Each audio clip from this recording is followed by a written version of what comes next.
Welcome back to my channel. I've got another one for you today. We're going to be going over Final Fantasy II. If this is the first time you're tuning in, what I like to do is go through these retro role-playing games, retro video games, look at the programming of them, talk about the analytics, talk about kind of what was going on, the history, some of the numbers involved.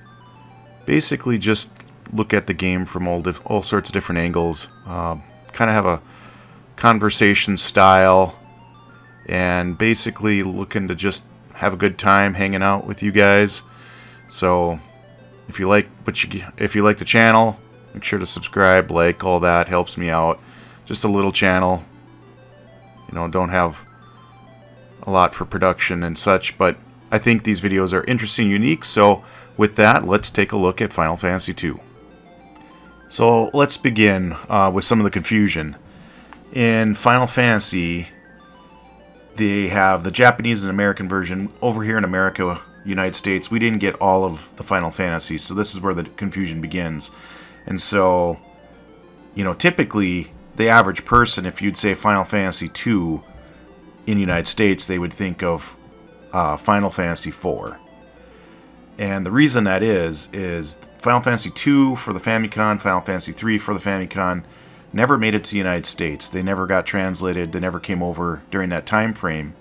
And so they didn't want to, when they brought over Final Fantasy IV, they didn't want to publish it as 4 because people would say, well, what happened to 2 and 3? I got 1. I can't find 2 and 3. Where did they go? And the answer was they weren't coming. And there were some technical reasons that I'll get to a little later why that was the case, but they made a decision to just relabel Final Fantasy IV as Final Fantasy II in America. Now, the internet back at that time almost was non-existent, and as the 90s progressed and the early 2000s, the internet started growing and more information became available, and so there was no way for a citizen in the United States to even know that they were missing these 2 Final Fantasies in the entry. How would you have a connection to Japan? You just, maybe there's a couple people that knew, but typically I'd say 99% of people or more didn't have a clue. I always remember there was a blurb in a Nintendo Power magazine where they showed a screenshot of Final Fantasy II, and I remember looking at it thinking, wow, that's so amazing. And then later on, they showed Final Fantasy II, the Super Nintendo version, and I'm like, hey, wait, wasn't there another game? Did that go away, or was it lost? And I have, for the life of me, tried to find that little screenshot in some of the Nintendo Power. I've got a handful of magazines left from my childhood, and then even on the Internet Archives and such, and I cannot find that. So perhaps my memory isn't accurate. I don't know. If you know, I'd love it. Send me a link to which magazine it was in. So, as I hit college age in the early 2000s, computing was getting more powerful, and emulation hit the scene. And so all of a sudden, for the first time as a United States citizen, you started seeing access to games that weren't available to you. But they, you could play them through a ROM and an emulator. Some of the emulation early on was pretty weak, or almost not playable. I remember first time booting up an emulator thinking, this isn't even usable. But as the emulation got better and as the computing power got better, it got pretty good. And so I remember getting Final Fantasy II as a ROM and playing it, or trying to play it, and not getting anywhere because I don't speak Japanese, and Final Fantasy II is simply not a game you can play if you can't read what's going on in the text boxes.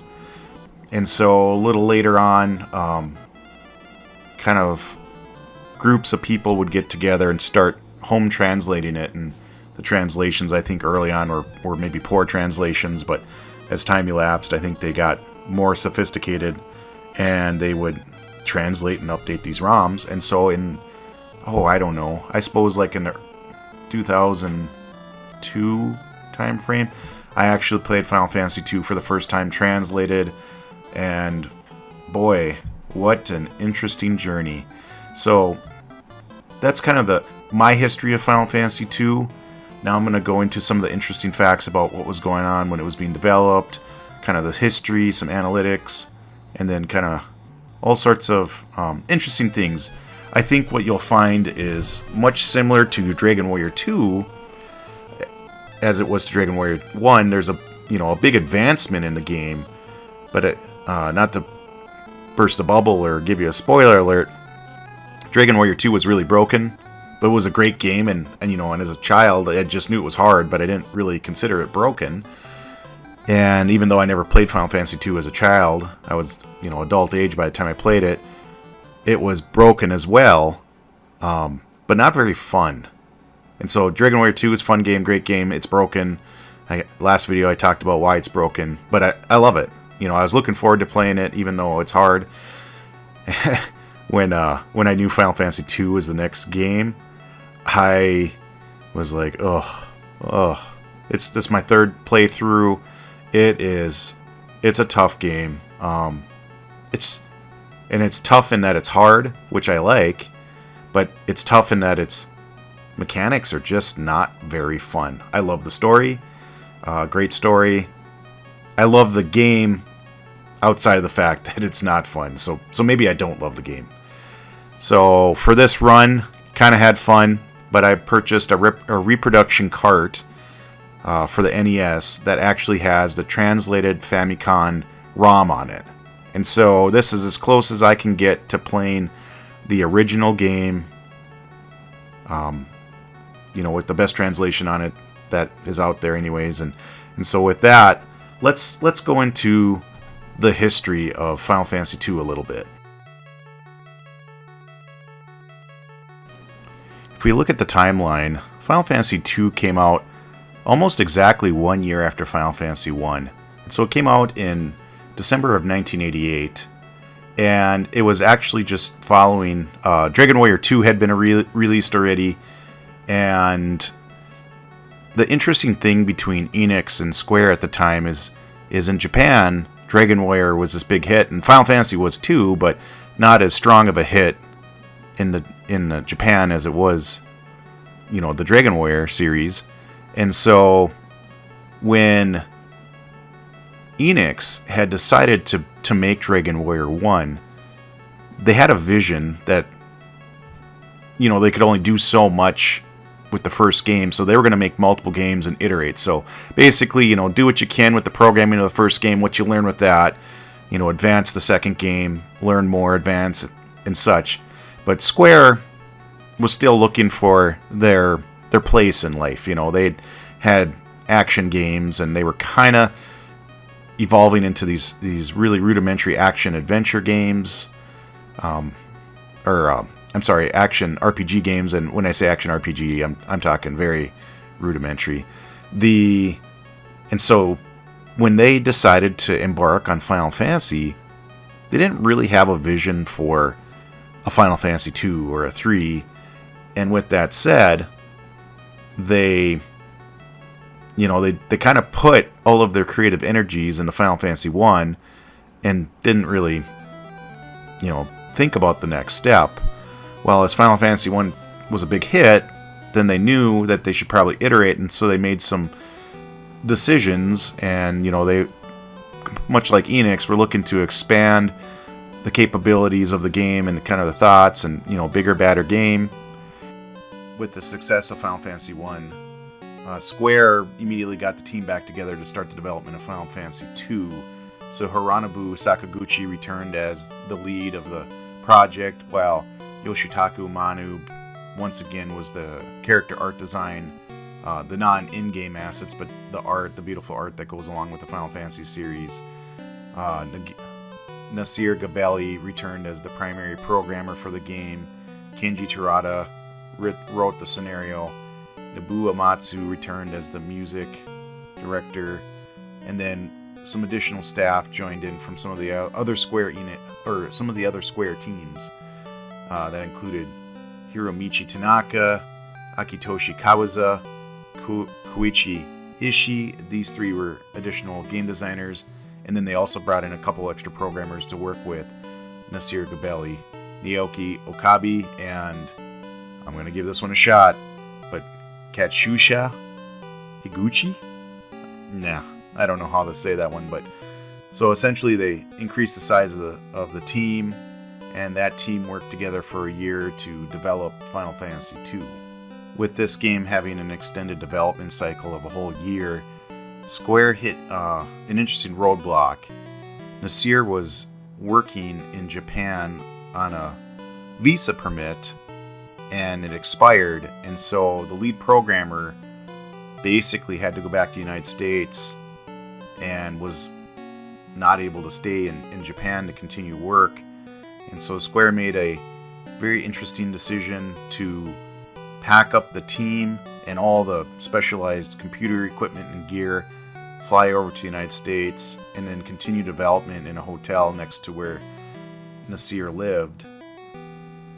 The design decisions that they used for Final Fantasy II were to obviously keep the original engine, and so it very much looks like Final Fantasy I. You can see some of the assets are the same. The travel and just kind of the feel of it is very much the same as Final Fantasy I. One of the things I kind of noticed in Final Fantasy II is it looks like they tried to distance themselves from the Dungeons and Dragons IP that I kind of noticed in the first one. And so you don't see a lot of the same monsters that were in the first one, and instead you see a lot of monsters that kind of relate back to or are the origins of some of the Final Fantasy lore. So when I say that, I'm talking about things like Gigases and Corals and Flans and Behemoths, Imps, Bombs, Marbrils, Basilisks, things like that. The scenario of Final Fantasy II is the Kingdom of Altair, and King Basil is getting older in age, and he's needs to succeed the throne, and he's got 3 sons, Philip, Richard, and Roger, and it's the story of which one will be the successor to the throne. Also, there's a monster faction that was defeated long ago and hides in the shadows. Depending on what decisions you make will decide what the storyline, how it ends. If you're scratching your head and going, no, I don't remember any of that, that's because that was kind of the original story that they'd planned out. But that's not the story that happened. The story that happened is pretty interesting, and I never put 2 and 2 together, but I think you'll see as soon as I point it out. Just like in the previous Final Fantasy, the scenario comes in on a blue screen, and I'll just read it to you. In a far-off land, a long peace has ended. The Parmekian Empire has summoned Hellspawn in hopes to rule the world. The people of Fynn fought bravely for their kingdom and lost. Now 4 of Finn's youth must flee Altea with the enemy just behind. And so if we look at the cast of the story, you'll see that there is the Princess Hilda is the leader of the rebellion. You've got your heroes, which are Firion, Leon, Maria, and Guy. You've got an airship captain named Sid who becomes iconic throughout the series. You've got a powerful mage that is looking to be kind of the master of all magic named Minwu. You've got the Dark Emperor who is trying to use the warship to take over the land and destroy all of the opposition. And then you've got some side characters that help you along on the quest. You've got Joseph, you've got Gordon, and Richard. And so now, if we take a look, the story sounds very familiar, right? You have a rebellion that has lost their home, and you've got a female protagonist that is the leader of the rebellion. You've got heroes. You've got Sid or Han Solo, that's kind of a wild character that owns a spaceship or an airship. You've got Minwu, who joins you early, and he's kind of a sage and a sorcerer. He's a very powerful magician, kind of like Obi-Wan Kenobi, The warship is very synonymous with the Death Star. You've got the Emperor, who is the Emperor.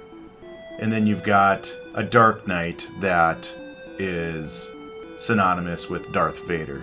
And so, once you look at the storyline of Final Fantasy II, it absolutely is following the Star Wars storyline. I just don't know how it can't be.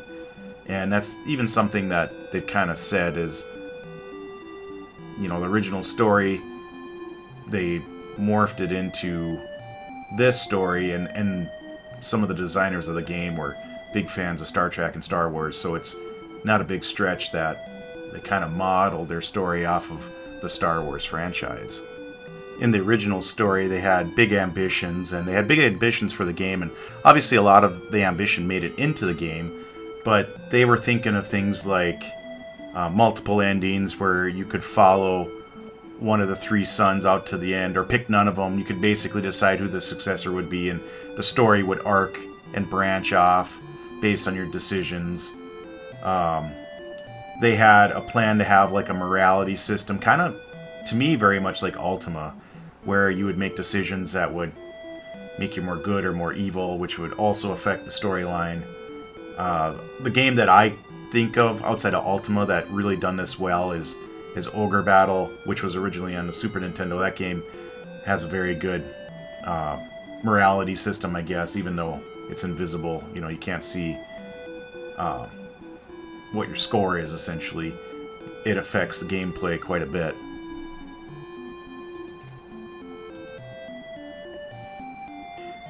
You know, I didn't know any of these, you know, items related to the development of the game, so in my research I found these things out and I just found it fascinating. But I'm going to share somebody that goes into much more detail, and it's the YouTube channel Final Fantasy Union. I'll link it in the comments, but it goes into much greater detail, and if you find this video interesting, you'll definitely find that video interesting. I got a lot of my background and some of the development of this game from that video, along with some other videos and some other, you know, articles on the internet and such. So just thought I'd shout out. The channel does an out-of-this-world job of basically putting together long-form essays on these things. So if you like what I got, that's a channel that's infinitely better. But just thought I'd share, since I found it really interesting. I think you might too. Final Fantasy II starts with, I guess, what you'd call a cutscene, really. But you're in an unwinnable battle against the Palamecian soldiers, and they just instantly slay you. It's an impossible to win battle. They're, you know, universes higher level, greater magnitude, you know, just massively out-leveled you, and the team gets defeated. And then the next thing you know is you're in the rebel base, and Minwu has resurrected you or revived you, and Firion, Maria, and Guy are there, but Leon's missing right from the get-go. And so that's how this story starts. And from there, basically the story is you're trying to prevent the Emperor of Palamecia from waging war on all the other cities and destroying everything with the warship. And that's kind of the general story. Now let's talk about the mechanics of the game.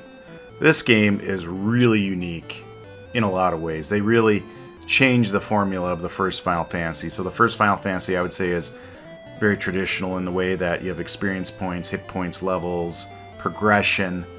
Well, Final Fantasy II has progression too, but it's very different. Its progression is kind of like real life. It models real life really well.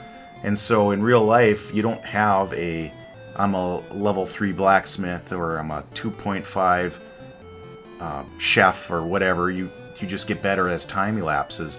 And how do you get better? Well, you continue to create things, or you continue to cook, or you practice, and through practice you get better. Well, that's kind of how this game is designed.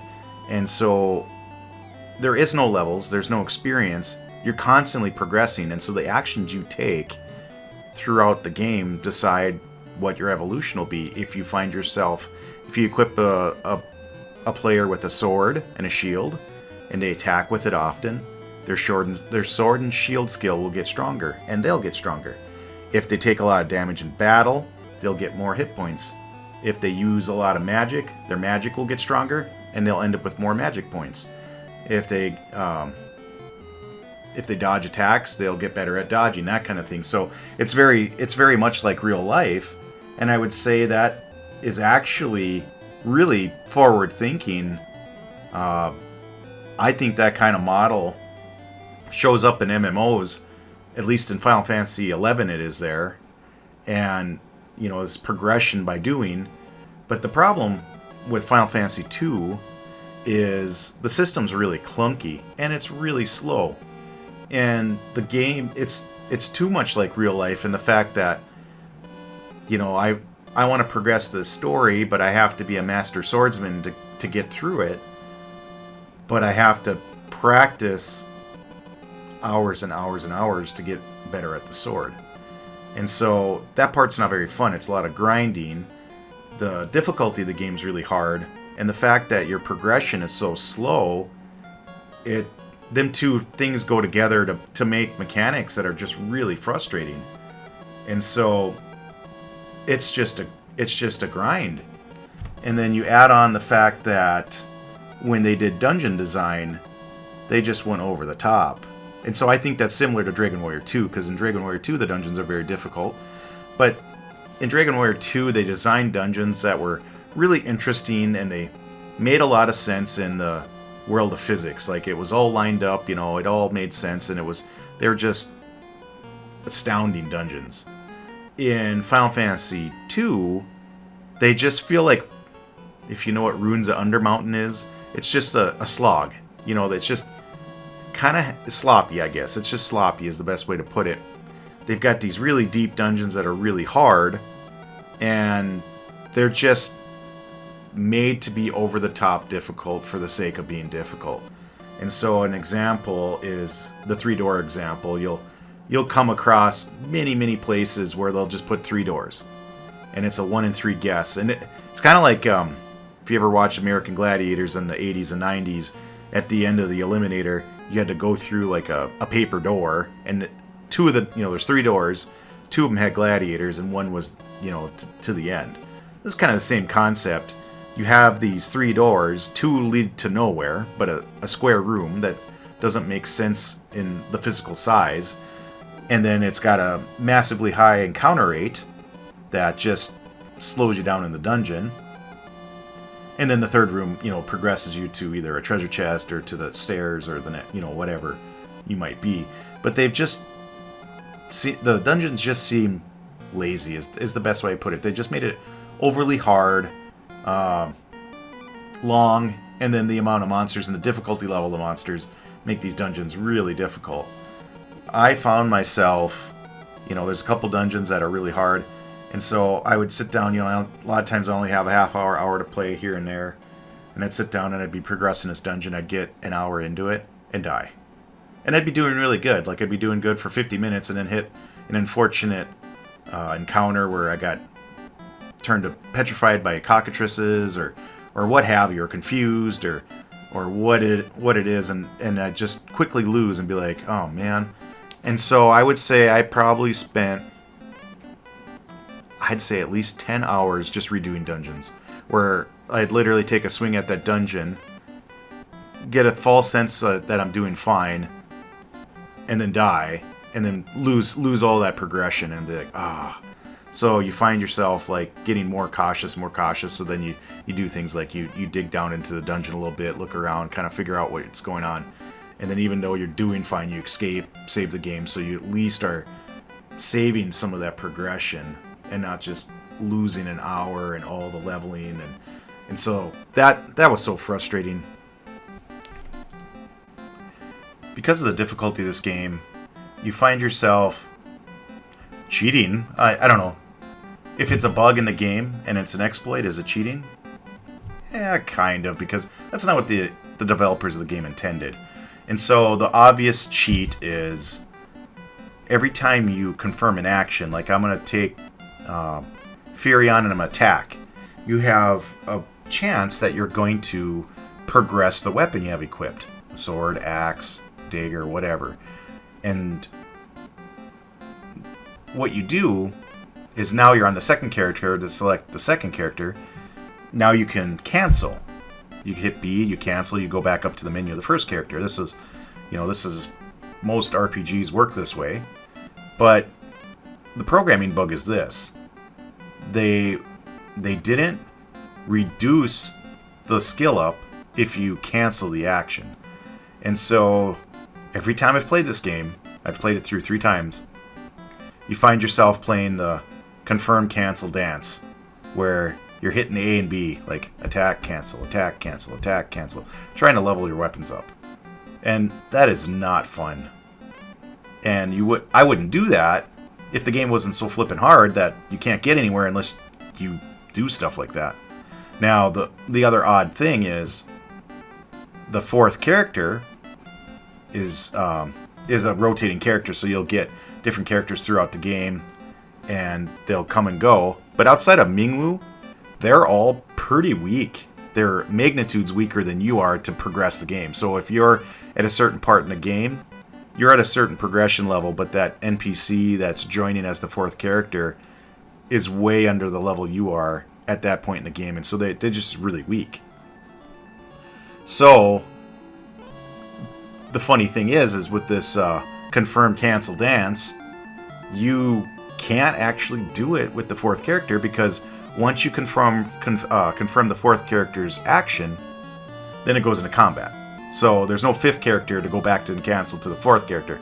So basically your first 3 characters get really strong and your fourth character is always weaker. Magnitude's weaker, at least until the way into the game.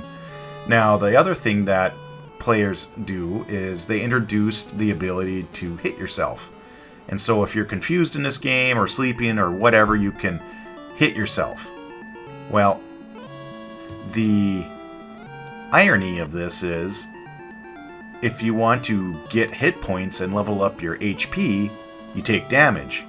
So you fight low-level monsters, and you just hit yourself to take more damage. Or, if you're trying to level up magic, like a fire spell, as an example, you cast fire on all of your characters to reduce all their hit points to try to invoke more HP up level ups.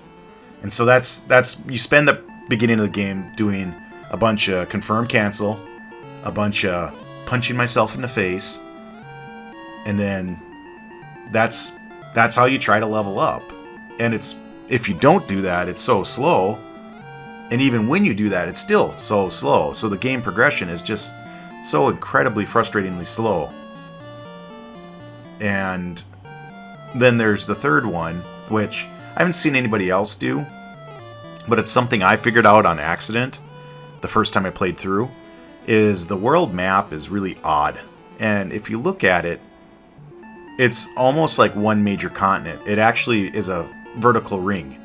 And so if you continue to go north, you'll end up circling the whole world and coming back to where from the south. Very early in the game you get the canoe, and once you have the canoe, you've actually opened up almost the whole continent. Now, the thing that is really wild is there's really no telling where the monster difficulty is going to ramp. And so you'll be traveling and exploring this odd continent, and poof, you'll be, there's no levels, but let's just say you're level 10 for the sake of conversation. You'll be level 10, and then you'll cross over into a different spawn zone, not knowing, and you'll be hitting like level 50 monsters. And the running mechanics in this game are really weak. Not seeing a lot of successful running. To the point that I don't even try. And so the first time I played this game, I played it through emulation. And with emulation, you can save state. So you can just save anywhere. While this game, you can actually also save anywhere onto the cartridge itself. But through save, I'd go into these areas that had, not knowing where to go in the game, I'd go into these areas that were much too high level, and I'd be like, oh man, I trapped myself here.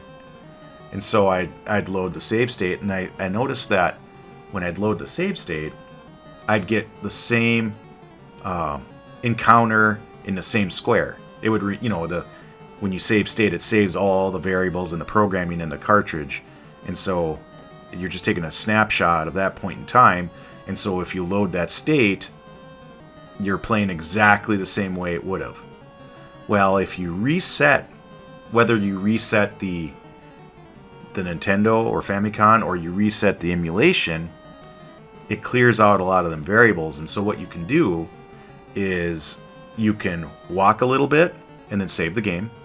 Try to press your luck and walk a little further and figure out when the monster is going to spawn. And then push it as far as you can, save the game, reset, do a reset on the console, and all them variables will reset. Then walk a little further, save, push it, save, reset. And you can basically limp your way to Mystedia, the Magic City. And there they've got really high level weapons and armor, and you buy the poison axe and the armor that's there. And so that's always what I do every game is I do the confirm cancel dance, punch myself, and then when I have them two things high enough, fights a little bit of mid-level monsters that are north of Altea, and try to collect some magic books, sell them to make money, and then limp my way to Mystedia, buy the poison axe and the gear, and then literally you're like using level 50 weapons and you're like level 10 at the beginning of the game. And even by doing all three of these things, the game's still really hard. So the difficulty is just astounding. Some of the other frustrating things in this game that just make it mechanically not fun are, you know, like I said before, the progression system's really frustrating. So when you're leveling up spells and weapons, it's a ton of work and it's a huge frustration, and it's really important to your power level and progression. So it really doesn't incentivize you to change to another spell or change to a different weapon. Leveling, like in my example, I leveled up, I think, fire, and that's the only spell I used the whole game, pretty much. I wasn't going to do ice and thunder because that's too much work. Every time I've played this game, I usually find myself leveling one character's magic enough to get through some flans early, in kind of the mid-game. And then after that, I just end up fighting.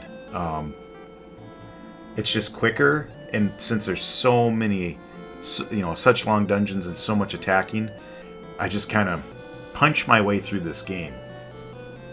If there was a cursor memory where, like I picked fire and then the next time I go through the menu it picks fire again for me, there was that kind of thing, it would really help in leveling or help make the game less grindy, but there isn't, so it's just faster to hit A 4 times than to go into the magic menu and find that spell and things like that. Now, another interesting design decision that mirrors real life is you get to build your character the way you want. And so if you decide to fight with that character a bunch, he is going to become tanky and a fighter and that kind of thing. However, if you take that tanky fighter and you start using a lot of magic, his magic skills, his intelligence, they're going to get higher, but you're going to start losing strength and dexterity and agility, that kind of thing. And so basically, you've got your archetypes of fighter and mage or cleric, and by being stronger at one of them, you're being weaker at the other. And it'll actually de-level your stats. And so it's hard to have kind of a middle of the road, all, does everything type of character. It wants you to pick something and stick with it. That doesn't sound so bad, but kind of some interesting things that are invisible in the game that also mirror real life are the characters naturally have strengths, but they don't tell you what them strengths are. And of course, in the world of the internet and people that have played it through have figured out how certain characters will cap. So, as an example, Maria is a better black mage, and Guy is a better white mage. And so that doesn't mean they have to be, but they'll be better at these things. Their character's more geared for them, but you don't know that. Kind of some other odd things that, it's a lot of thought process put into it. But the problem is you just don't know. Like, there's no way to know that. It doesn't have a hint that says, hey, Maria favors black magic or spells, but if you know what I'm saying, you can force her to be a fighter, but she's never going to be as good of a fighter than Furion, as an example. And it just doesn't tell you. So I wish it would just say, hey, you know, Furion prefers to be a fighter, is a strengths or whatever. The other thing is, it's so bizarre to me. The characters are right and left-handed. Well, that makes sense. People in the real world are right and left-handed. Well, the game, if you equip it in the wrong hand, the offhand, it'll punish you by lowering the stats. Well, that also makes sense. If I'm right-handed and I put my sword in my left hand, I'm not going to be as good because I'm not left-hand dominant. But the game doesn't tell you that the character's right or left-handed. You have to pay attention. And so, you know, if you're not paying attention, you could diminish your character stat-wise just by essentially not paying that close of attention. The other thing this game introduced that's kind of a staple in the later Final Fantasies is the concept of a front and back row. Now, in this game, from the back row, you can't get hit from melee attacks, and you can't do melee attacks. Well, you can, but it does no damage, or it's just as ineffective. And so that's kind of cool. Now, if you have a bow, you can use your bow from back row. If you have spells, you can use your spells from back row. All of this is a good thing, and they're mechanics that are kept in the later Final Fantasy games. But here's where it sucks. When your character dies and you revive them, the game puts that character in the back row. Okay, well, if they're a character that you use mostly as a melee character and they're in the back row, they can't do anything. There's no command to switch from the front and the back row in battle either. And so you've basically taken your character off the roster, and that character won't change to the front row until either the battle's done and you go into the menu and change that, or until the whole front row dies. And so I don't know how many times I've basically killed myself because one or two people died. I revived them, I healed them up, got into a fight, and then lost valuable team members in the fight because they were in the back row ineffective. And it's just one of them things like, oh, that's so frustrating. If they would have had the ability to switch between the front and back row in battle, it would have been fine. But you never remember to switch the row after reviving them. I don't know how many times I did it. And it's like, you get in the first fight and you're like, oh man. Sometimes you get through the whole fight and then still forget. And you get in the second fight and you're like, I did it again. That's pretty painful. That feature was painful. In the first Final Fantasy, there was the Peninsula Power, where you would fight giants and zombuls and ice wolves and then like really speed up leveling. Well, there's also the Peninsula Power in this game, and I actually ran into it the first time I played this game. It is literally straight south of the first city, and so they mapped it wrong. And I recreated my first time I ever played, like 5 minutes into the first time I ever played Final Fantasy 2. Literally got out of the first town, fought like an imp or something like that, and then went a little further south and got just massacred by like a level 50 monster. And so I remember when that happened, I'm like, what is wrong with this game? Like, did nobody playtest this? It's like it's right at the beginning of the, like 10 steps from the original castle. I was just so blown away that they had that kind of a miss, and of course my luck was I would run straight into that bug or design decision or whatever you want to call it and just own myself and think, what is up with this game?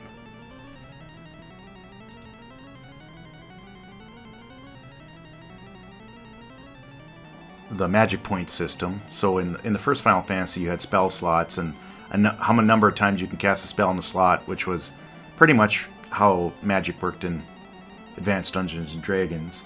And in this game, they converted it to each spell's got a mana cost, and then you've got so much MP. Now, the mana cost was was literally just the amount of levels you had in that spell. So if you had level 2 fire, it cost you 2 mana. Level 6 fire cost you 6 mana. And so that kind of, I don't know that the MP and the progression of the spell, if that made sense in the later games. They kind of figured out that there's a certain ratio, right? But the thing with magic in this game is there's a ton of spells that are iconic to the Final Fantasy universe. So you start seeing things like Drain and Aspir. Of course, you got Fire, Lightning, Ice, Heal, Cure, that kind of thing. Toad. Ultima shows up for the first time in this game. Holy. And so that part's really good. But the part that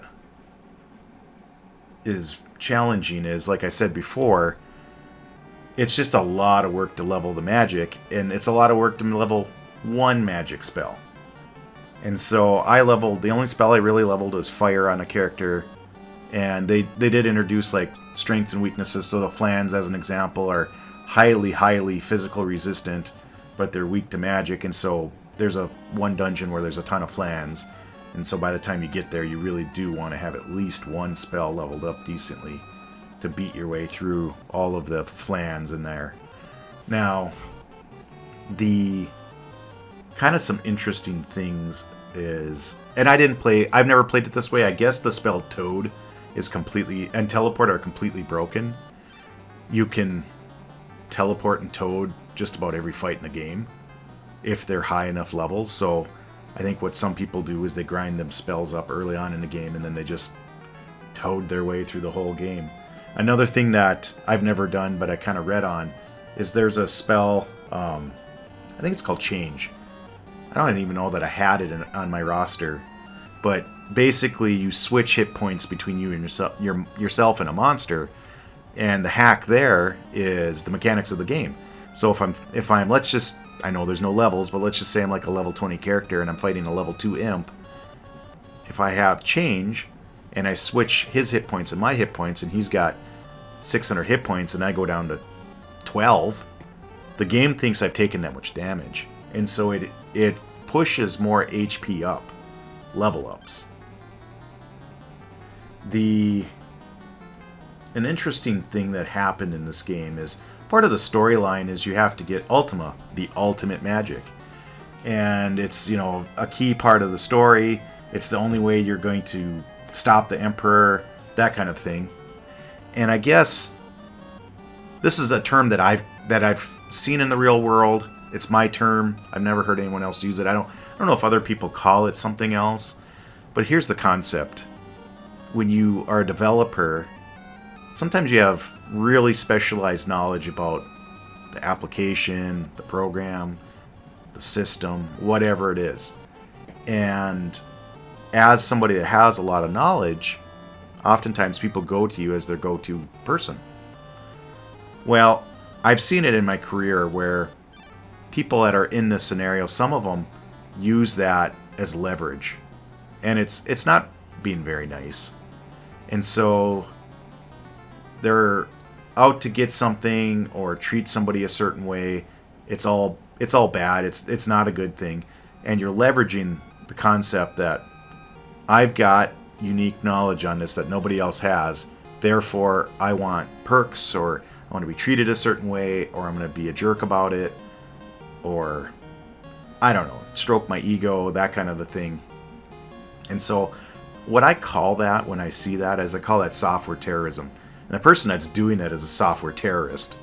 They're just terrorizing you because they have that skill. And they think it's that their level of skill or their knowledge is irreplaceable. And I'll tell you what, it's replaceable. You can always find somebody. That doesn't mean it's going to be easy. Doesn't mean it's going to be fun. May not happen quickly, but if you want to find somebody to replace that knowledge and skill, you can find somebody. And so in Final Fantasy II, Nasir, he was putting down some software terrorism. He didn't like the idea that the ultimate magic, Ultima, would be so strong, and so he purposely programmed it really weak. Weaker than the other spells, pretty much. And so you have this big story arc how you're going to get Ultima, and it's going to be so powerful, and you're going to be able to fight the Emperor with it. And then you get it, and it sucks. And so the story I saw or read said that the management at Square was like, no, you're going to go back in there and you're going to fix it. And he said, no, I'm not. And they said, well, if you don't do it, we'll get somebody else on the team to do it. And he says, you can't. You can't because I've encrypted it. And so basically it stayed. The Ultima spell is worthless. And I thought that was so fascinating because that is, to me, like software terrorism at its best, right? It's not his decision to decide how that works. It's management's decision. But he didn't like it, and he's the programmer, and they don't have enough control over him, so they ran with it. So, to me, that's, like I said, I just call it software terrorism. Another thing with magic in this game that really drives me crazy is the heal spell. Oh, the heal spell has levels. And this is kind of it makes great in concept, but in gameplay it is so frustrating. You have different status ailments, poison, stone, dumb. That's just 3 that come to mind at the moment. You have to be a certain level. You have to have your heal spell at a certain level to remove certain status ailments. And the worse the status ailment is, the higher you have to have the heal spell. Well, you only get a couple skill points out of 100 when you cast heal. And so if you just naturally cast heal as you play through the game, you're not going to have a high enough heal level when you encounter these higher level enfeeblements. And so what you do is you can't cast heal out on the world map unless you're healing something. And so in battle, you'll spam heal over and over. You'll do the confirm cancel dance over and over and over. I actually spent hours with my characters in the status of dumb because I just couldn't bring myself to level heal up. I'd level it up for a while, and then I'd hit another level and be like, okay, can I remove this status ailment? No. Whatever. And I just kind of move forward. Another kind of interesting interesting programming problem related to this game is they wanted to push the limits of the Nintendo and the cartridge and the memory of the cart to its limits. They did it in Dragon Warrior 2 as well, but they wanted to kind of push it to its limits. And so they built this game, and then when they had a plan to localize it to other languages, English and such, and it turns out that because they didn't plan for that, they hit 2 problems. Number one, they were programming the next games, and so they had a staffing limitation. They just didn't have the resources to do it. Number 2, it ended up being way harder than they ever anticipated because they didn't leave any memory left over that would overcompensate that the Japanese language in written form is less verbose than the English language. And so what I'm saying is it took less memory to tell the story in the Japanese written language than it does in the English language. And they didn't have any memory left. And so how do you work with it? That was a big challenge. It made the problem more complicated. You can try to reduce the amount of English language, but then you're cutting the story out. And so, how do you make that compromise? It kind of makes me wonder, how did the ROM hackers do it? How did they overcome that? I would say part of it's probably they had better tools, better computing tools, editors and such.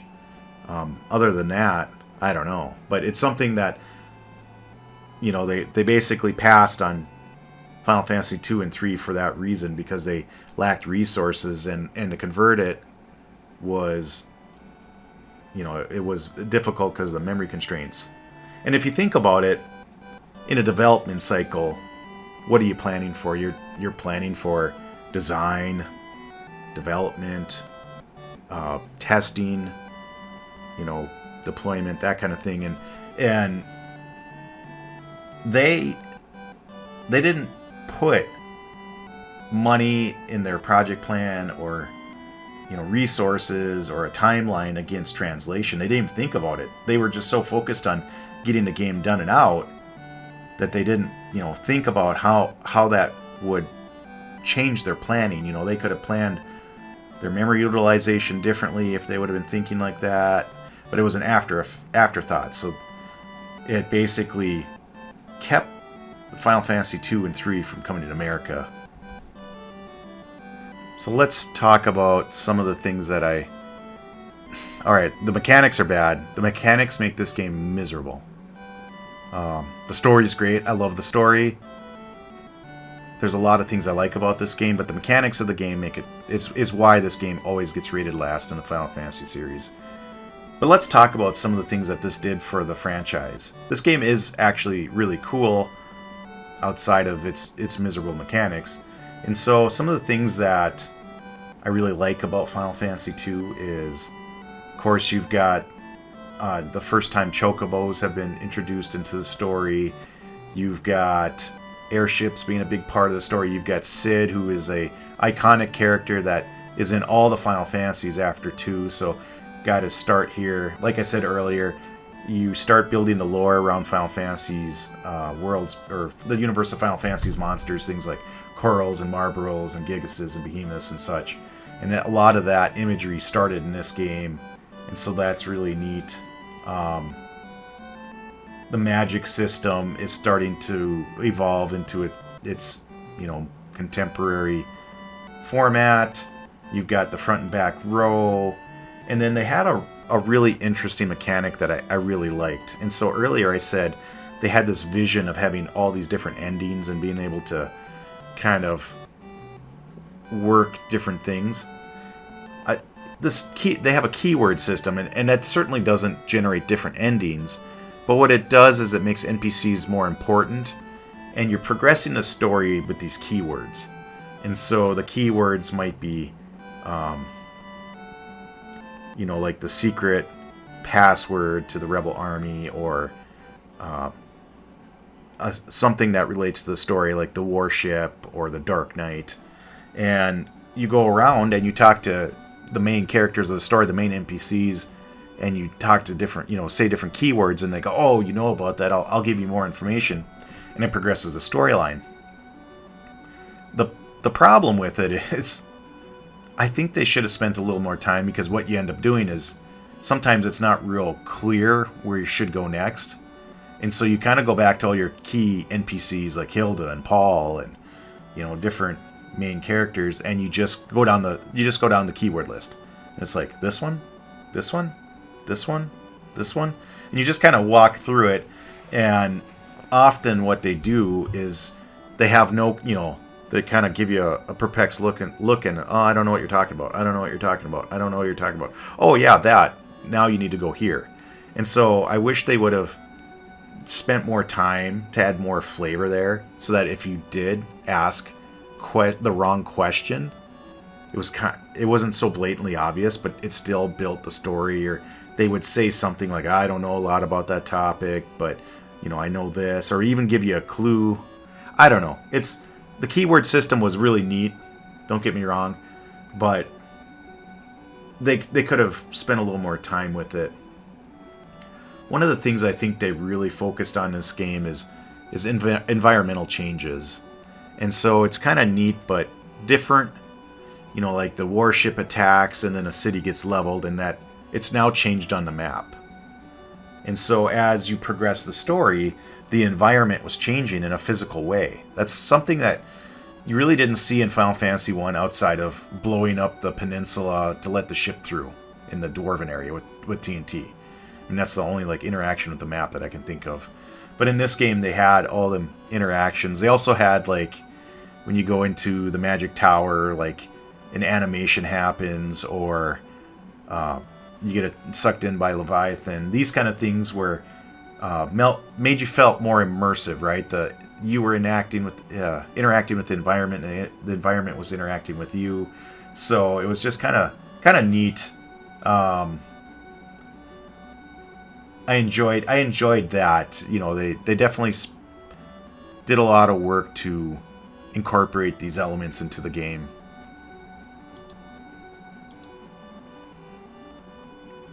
And it's funny, this game had lore that didn't make it anywhere else, at least not that I know of.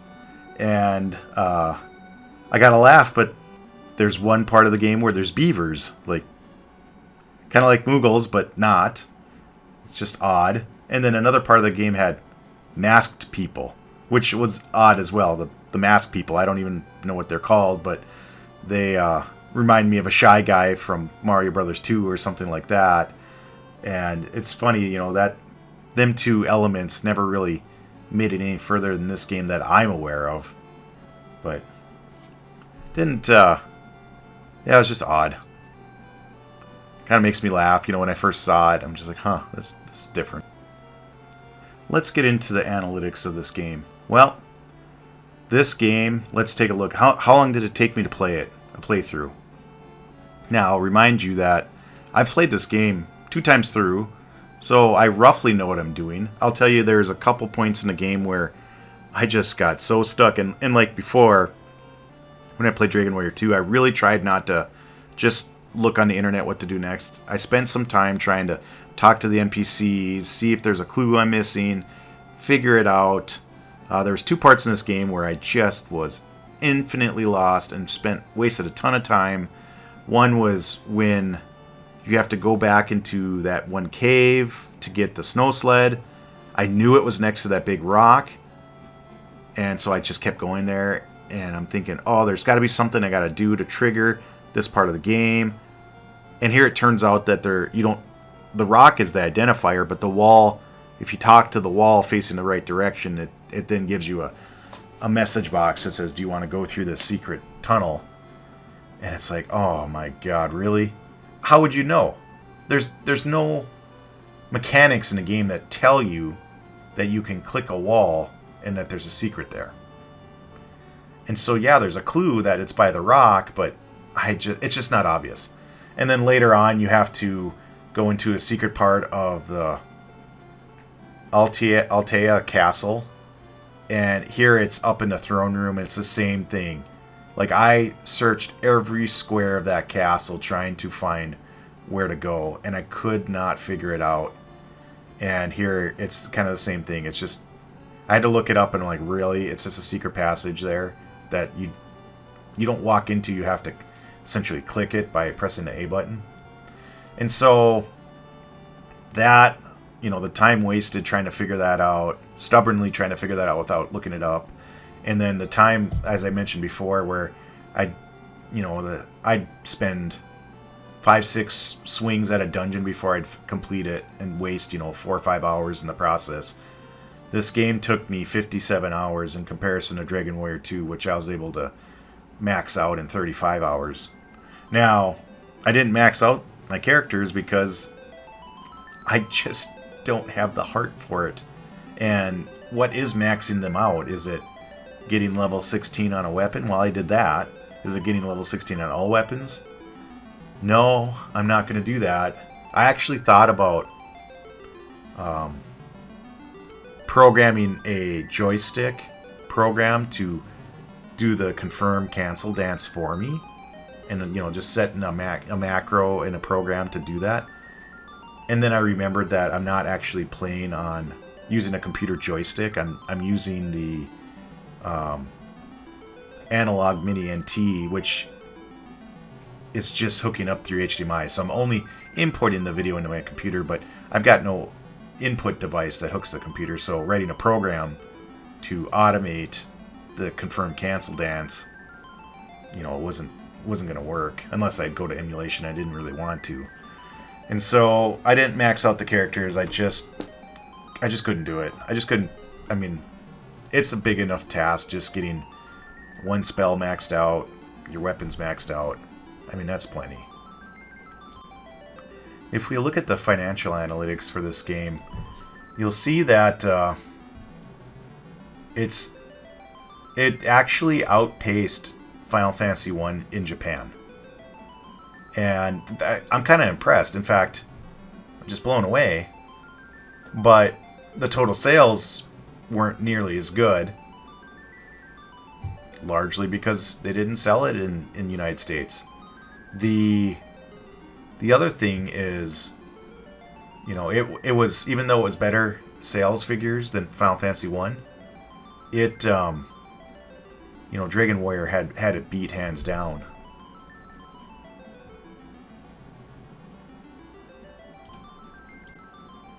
So how do I feel about this game? Where do I rank it? Well, you know, Final Fantasy 1, Dragon Warrior 2, Dragon Warrior 1, you know, I give them the A ranking in that order. Final Fantasy 2, I'm going to give it a C. I'd give it a D if I didn't like some of the mechanics, like the keyword system, you know, some of the overland stuff, you know, some of the advancements of the game I actually really liked. It's just the combat mechanics that were so bad. So, you know, it was a great game. It was just really hampered by the leveling progression and the combat mechanics. They had a really good vision. It made a lot of sense. They put a lot of thought into it, but it just didn't play out right. It was too tedious. I think you know, I've never played any remastering of this game, and I think in the remastering of the game they've reworked the mechanics, and I feel like it's a way better game with that. So I can't wait till I get there, but you know, the native original game is ugh.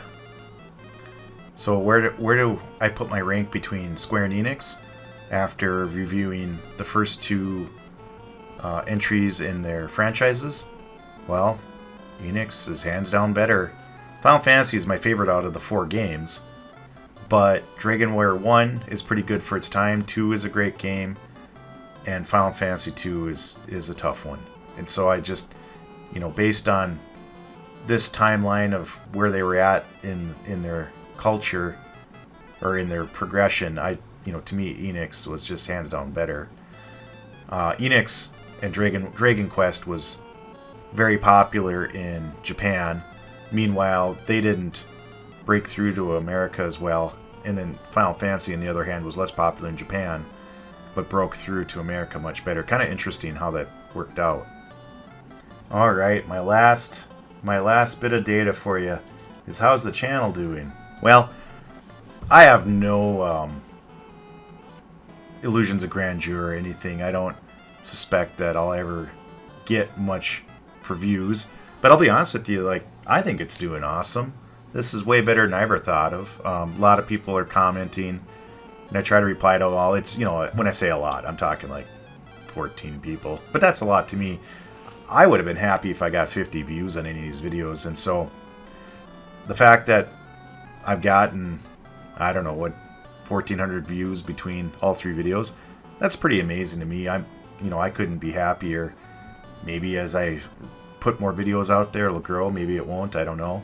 The Final Fantasy video did the best, but then again, I'm English or American and I speak English, so I would imagine that, you know, because Final Fantasy is a greater English game than Dragon Warrior, that, to me, that makes sense. But I'm having a lot of fun doing these videos.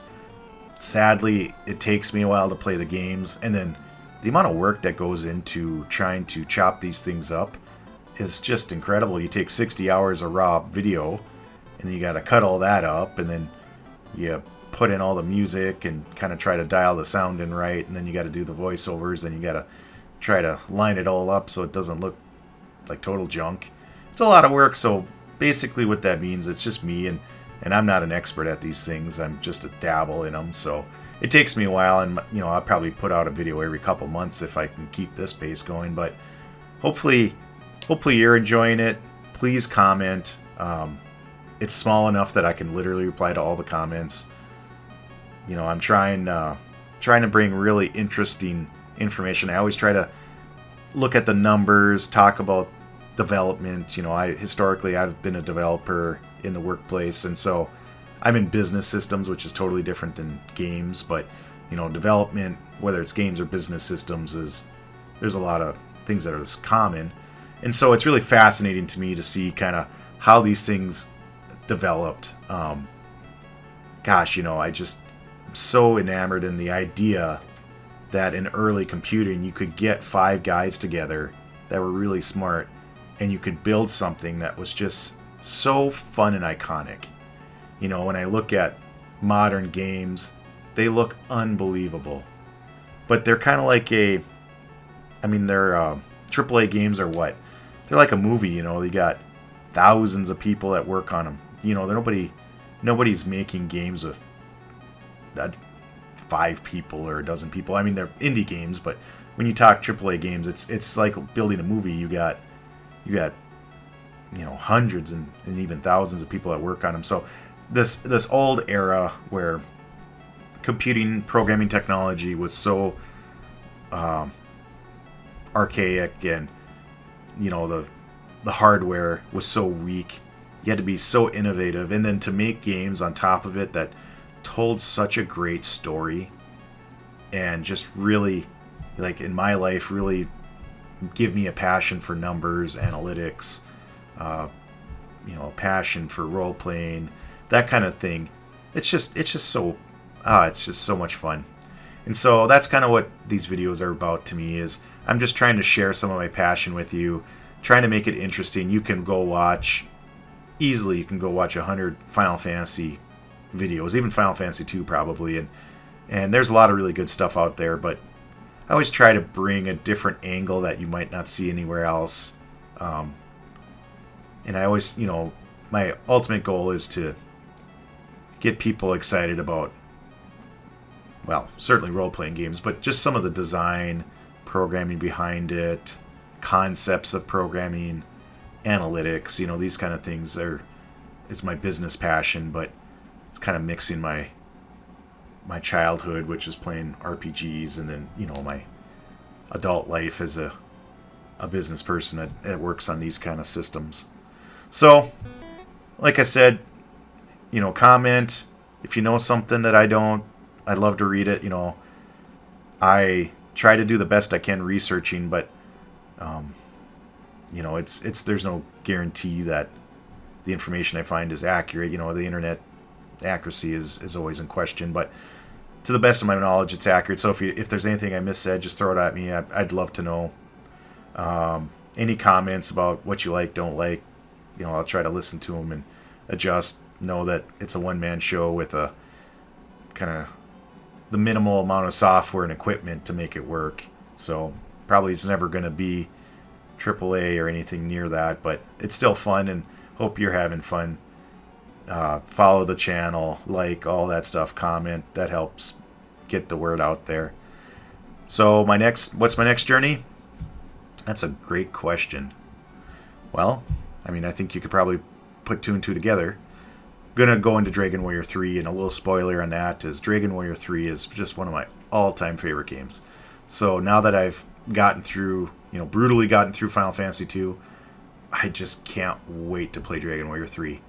And it'll be a couple months, but I can't wait to get into the history of it, the design cycle, which I know nothing about, who the programmers were, I don't know anything about that, and kind of bring more flavor to it. So I'm going to have a lot of fun learning all that stuff and then bringing it to you. So in a couple months, hopefully I can share, and hopefully you'll be there.